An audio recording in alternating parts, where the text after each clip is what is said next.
Hello everyone, welcome back to the kitchen here at what I call my table of three. My name is Carrie if you are new here, and today I am doing another entry into this month's Thanksgiving pies. So I am the host of Thanksgiving pies. I have done it for a few years now, and it's always one of my favorite times of year. I gather some YouTubers and I have them share their favorite pie recipes for you, hopefully to inspire you to try new pies around your Thanksgiving table with your family and friends. I did a sugar-free chocolate cheesecake pie. If you have not seen that, I will try and link that above here in iCard or in the description. If not, you can also find it in the playlist of Thanksgiving pies, which is also linked below in the description of this video. I hope you've enjoyed the pies so far. I know I have loved seeing all of them so far. The ladies have just been fantastic.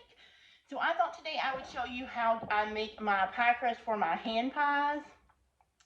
You might not think hand pies are like a traditional pie, but I love hand pies because I'm not a huge pie eater. We do eat pie from time to time on special occasions, most of the time sugar-free, but I do love fried pies. And today I'm going to show you how to make a fried pie crust. You can fry them. You can also bake them, which is what I do most of the time, but they are absolutely heavenly when you fry them as well. But I'm going to show you how to make the crust. I'm going to be making a double batch of my crust I use for my hand pies today and showing you how to do that. And then hopefully I'll have time to show you how to make some pies because I'm actually stocking my freezer.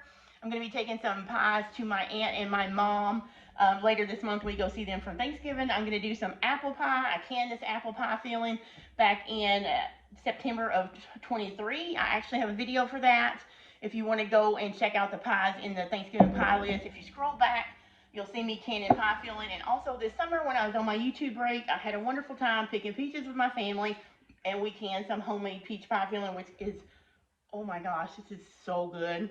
And there's just nothing like fresh peaches. And now if you can it, which is super easy to do, watch my apple video. You can do it with peaches as well. Just find an approved recipe, find an approved thickener that you can can with, and try it because it is so yummy and it makes you be able to have summer all winter long. So I'm going to be making these hand pies and putting them in the freezer. Hopefully I'll be able to show you the whole process, but if not, I will show you at least how I make my pie crust that I use for my fried pies and my baked hand pies. So let's get started with that. I'm going to turn the video down and show you how I go ahead and do that. Also, don't forget that playlist of Thanksgiving pies. There'll be more pies after today, many more all the way up until the 12th of Thanksgiving, November 12th. So you'll have plenty of time to watch all the pies, shop for ingredients, and make them for your Thanksgiving. So let me stop rambling and let's get to making some pie crust. Okay, so you can see from my bowl, it is very cold. I keep all my ingredients in the freezer, even the flour. I have measured out this double batch of flour that I need, and I put it in the freezer so that it could get nice and cold. This is ice cold frozen butter that I chopped into small pieces. Again, this is a double batch, so this is 2 sticks. And I have 2 cups of water over here. We may or may not use all that. It just depends. I have sugar, because it's a sweet pie crust, and baking powder.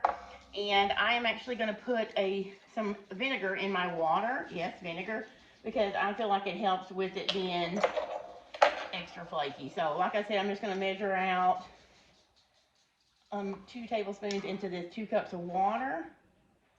And we may or may not use all that water. It's basically, pie crust is one of those things you kind of have to feel and look, because you don't want to overmix it or get it too wet or too dry. So I can get the lid back on here. Okay, so the next thing I'm going to do is baking soda, and I'm just going to do 2 teaspoons. Sorry, baking powder. Baking powder, guys, not baking soda. Okay. And this is our sugar going in, and the one thing I forgot is salt. Give me just a second. I know I'm using salted butter, but I'm still going to put a pinch of salt in there too. I'm going to do probably a half a teaspoon.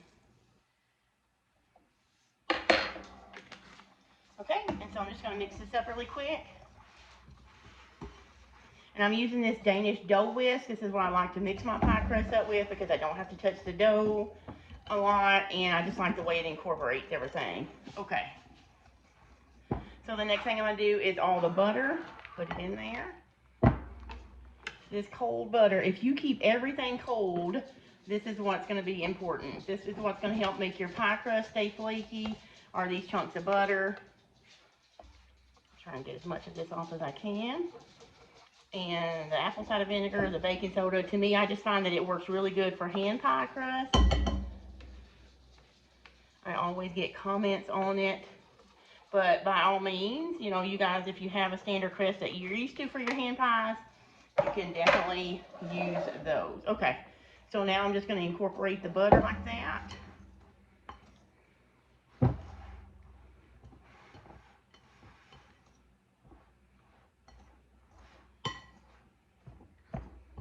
Okay, now here's where you could use a pastry blender, but I am going to use clean hands. I did wash my hands before this. Again, this is for my family. If you're making this for others, or when I make this hand pie crust to sell in my little bakery, I use gloves to do this, but I'm just going to use my hands this time because my aunt and mom will not care. And I just kind of smush it around together. You could use a pastry cutter if you want to, but I don't have one because, well, honestly, I used to have one and I donated it because it was just one more kitchen gadget that was taking up room in my drawers over there that are so full.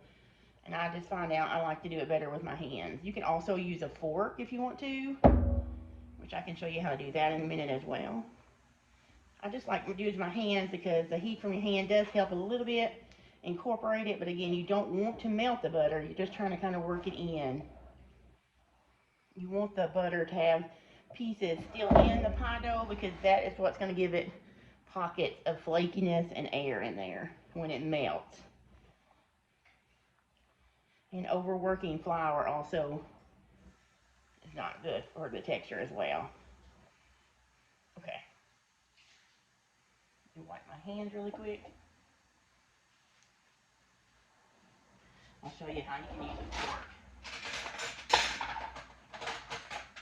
You can also just use a fork to do like this as well if you don't want to use your hands, which you can do that. It also works just fine. And you just kind of push and pull like that and turn your bowl.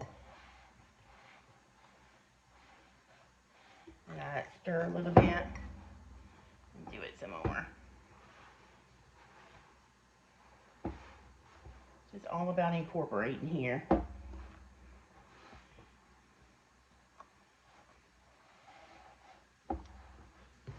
Alright, I'm going to do this for a few more minutes and I'll come back and show you how I start adding the water. Okay, so this is just about how I want it to be. You can see how it's kind of has some smaller pea-sized shapes of butter in there, but it's still very dry, and you can still see the pieces of butter. You do not want it to be to where you can't see pieces of butter in there. Now we're going to start with the water.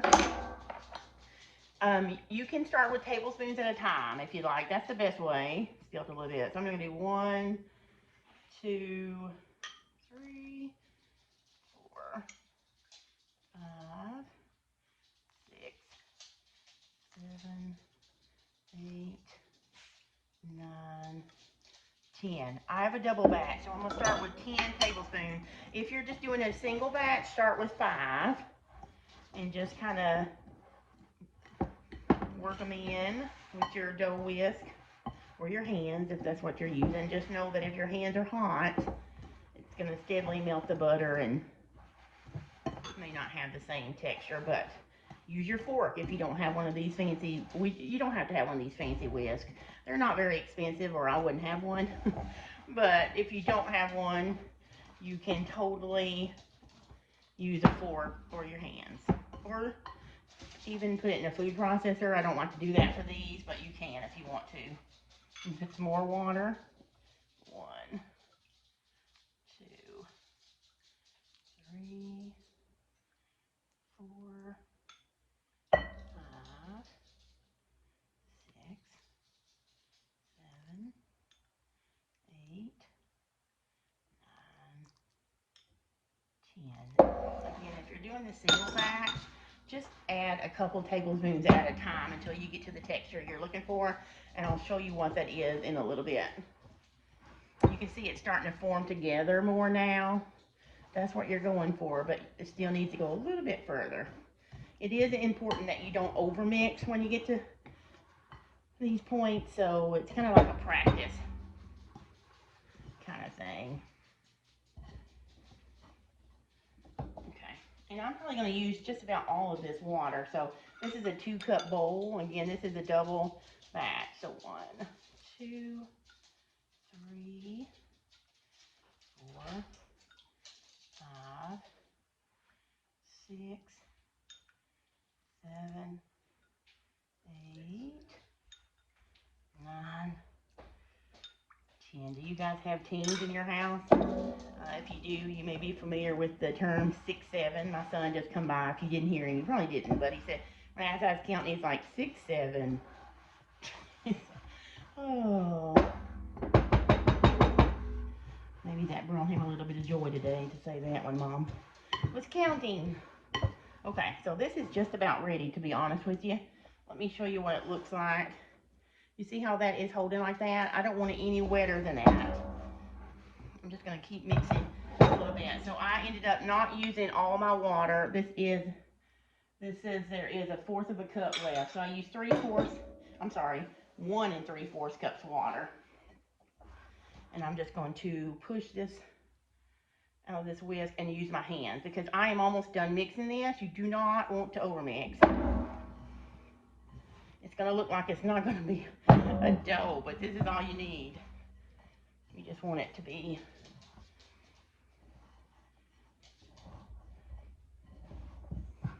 going to be very, very shaggy and even look kind of dry. You see how there's some dry looking stuff in the bottom? That's fine. You're just going to kind of squish it together like this. And that's it. Okay, so what I'm going to do now is divide this up. I'm going to do some parchment paper. And yes, I reuse parchment paper depending on what I used it for. And I'm just going to cut this in half.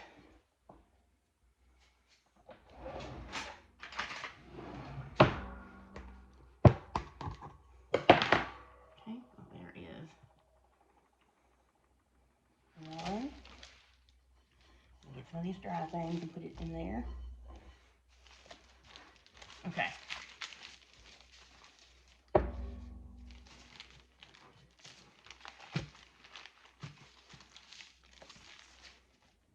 Okay, so I'm just going to put it in a disc like this, and I'm not going to do anything else to it. I'm just going to wrap it really good.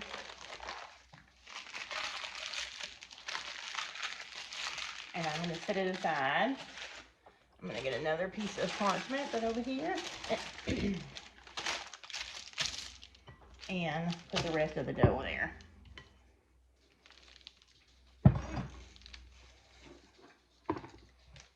Make sure I get it all out of the bowl. Okay. And as this crust sets in the fridge, the flour will absorb the water better, and it's going to stick together. You don't have to worry about it not sticking together. Okay. Sorry about the mess. I am a messy cook. I can just tell you. Okay. So now what I would do to these is I am going to put these in a plastic Ziploc gallon bag and put them in the fridge, and I'm going to let them set for at least an hour. After you let them set for at least an hour, you are ready to roll these out, but I'm just going to let them set for an hour and then probably put them in the freezer. Let me see if I can move you up some. So I'm just going to put these, I'm going to wash my hands, I'm going to put these in a freezer bag, and I'm going to mark on there 2 pie crusts and today's date. Put them in the fridge. I'm going to let them sit in the fridge for an hour before I freeze them, because that is going to give your flour time to absorb the water and just basically develop gluten as it sets in there, and then you can freeze it. But I always recommend having at least an hour of chill time before you freeze it. Just like when you're making cookie dough, mix your cookie dough up. Even if you're going to freeze it, put it in the refrigerator and let it set for several hours. Then you can scoop it and freeze it. What I do is I scoop mine, weigh them out, put them in the fridge, let them set for 2 or 3 hours. Then I put them in the freezer, freeze them, and put them in bags, which I'll show you more about the way I do cookies later in the month when I do a cookie collab with Angela. But today is all about pies for Thanksgiving pies, and that is the way I make my hand pie crust. So I hope you have learned something today.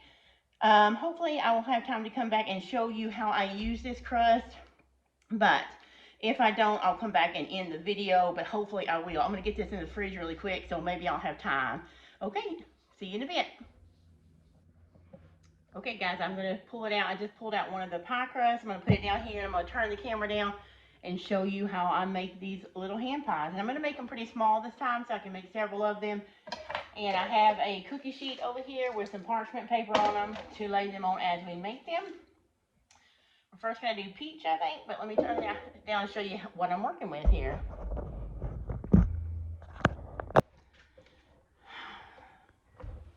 Okay, guys, so my camera stopped as I got to the point, I think, to where I turned it down and showed the pie crust. I rolled it out. I cut little pie rounds using this.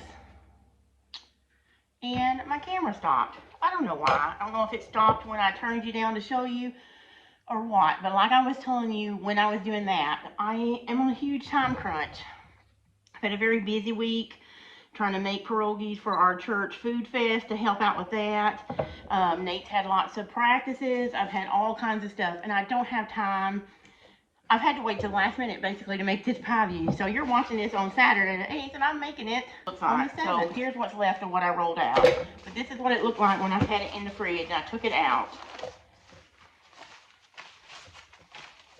And it just looks like this disc. You can still see the butter pieces in it.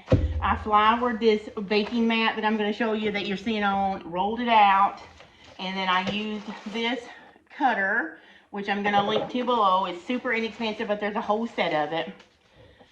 I rolled it out to the thickness I wanted, and then I used that cutter and I cut out these little rounds. And now I'm going to show you how I roll those and I fill them, because I don't have time to go back and roll that other one out. I got about an hour to finish this, change my clothes, get decent looking, and go to town. So forgive me for a less than stellar video, but I want to at least show you how I use this pie crust. And I've already got some over here on my baking sheet that I was making, thinking it was recording, but no use crying over spilled milk, right? So let me show you down, try to do it without it stopping, and I'll show you how I do it.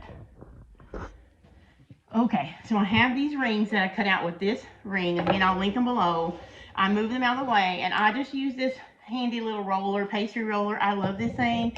I roll it in the flour, and I just roll it out a little bit more. You don't want it too thin, or your pie filling will come out, or you may poke a hole in it, or anything like that.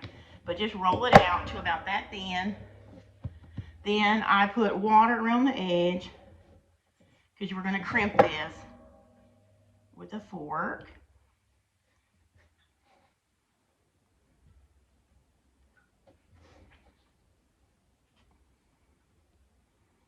All right, and then I'm going to use a little bit of my peach pie filling that I filled the other two with that you guys weren't watching, and I'm going to put it in the center. And you don't want to put too much, because if you do, these are small pies, so if you do, it's going to run out. So then what I do is I just stretch this and fold it over, and then you're going to push the filling back towards the fold so it doesn't, you know, mush out the sides. And if it does, that's fine. Just clean it off your thing.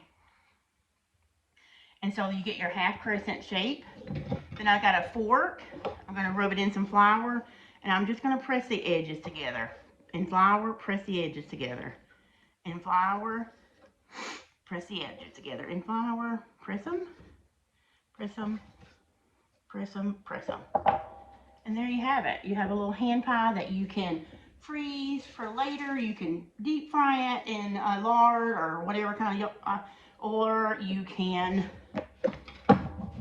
bake them like I do a lot of times. I'm going to do one more to show you guys.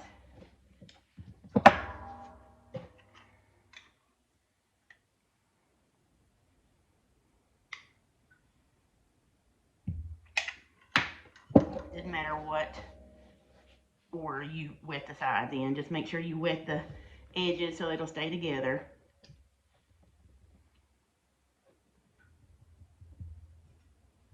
Okay, then over like this. Press the filling towards the center. Just fold. And sometimes you're going to have filling come out like that. I don't even worry about it. I just wipe it up off my board, my mat, get my flour. We're not looking for perfection. We're just looking for some good pies, you know, for you to have in flour. I'm going to get a little bit more flour because I need to, it's kind of wet because it's a pie filling that I had on the, I overfilled this one. There's an example of what happens if you overfill it. Okay. So there is another one. I'm going to put it over here. Let me turn you up. Okay, so that is how I make my hand pies using pie filling that I have on hand. Now you can make a simple chocolate pie filling, coconut pie filling. All of them are wonderful in here. Here are 4. I'm going to go ahead and finish making these and put this in here. Then I will put this in the freezer, let it freeze solid, and then I will put them in bags. That way you can pull out 1 pie, 2 pies, or all of them, and you will bake them from frozen. I put them on 425 and I bake them for about 20 to 25 minutes. Sometimes it takes a little longer. You want the outside to be completely golden brown, but not too brown, and your pies will be done. So I think I started talking about why I liked hand pies before and I didn't finish my thought, which is common with me these days, it seems like. But the reason I like hand pies is because I was saying we didn't eat a lot of pies because sometimes it takes us a long time to eat a whole pie. So when you have these small individual pies, whether you're a single person or there's only 2 or 3 of you in the house, you can make these pies and just pull out 1 each. Or if you're having a Thanksgiving dinner and you want to do hand pies, you could do pumpkin filling in there, chocolate, like I said, anything, sweet potato, which would be really good. Make them all up weeks ahead of time. Put them in your freezer the day of. Actually, I'd probably do it the night before. Put them in your oven, bake them. Or if you wanted to fry them, while your oven was full bacon with turkey and stuff like that, pull them out and fry them, and you'll have excellent pies in individual servings that you don't have to worry about storing a whole pie afterward. So if you do cook them, I would store them in a refrigerator in an airtight container after you bake them. They could stay on the counter depending on what your filling was for a day or so, but I would recommend putting them in the freezer. You can also bake them all together, then put them in your freezer or freeze them there, then just pull them out and microwave them.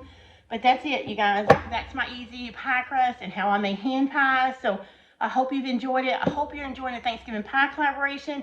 And until the next video, you guys, I will see you later.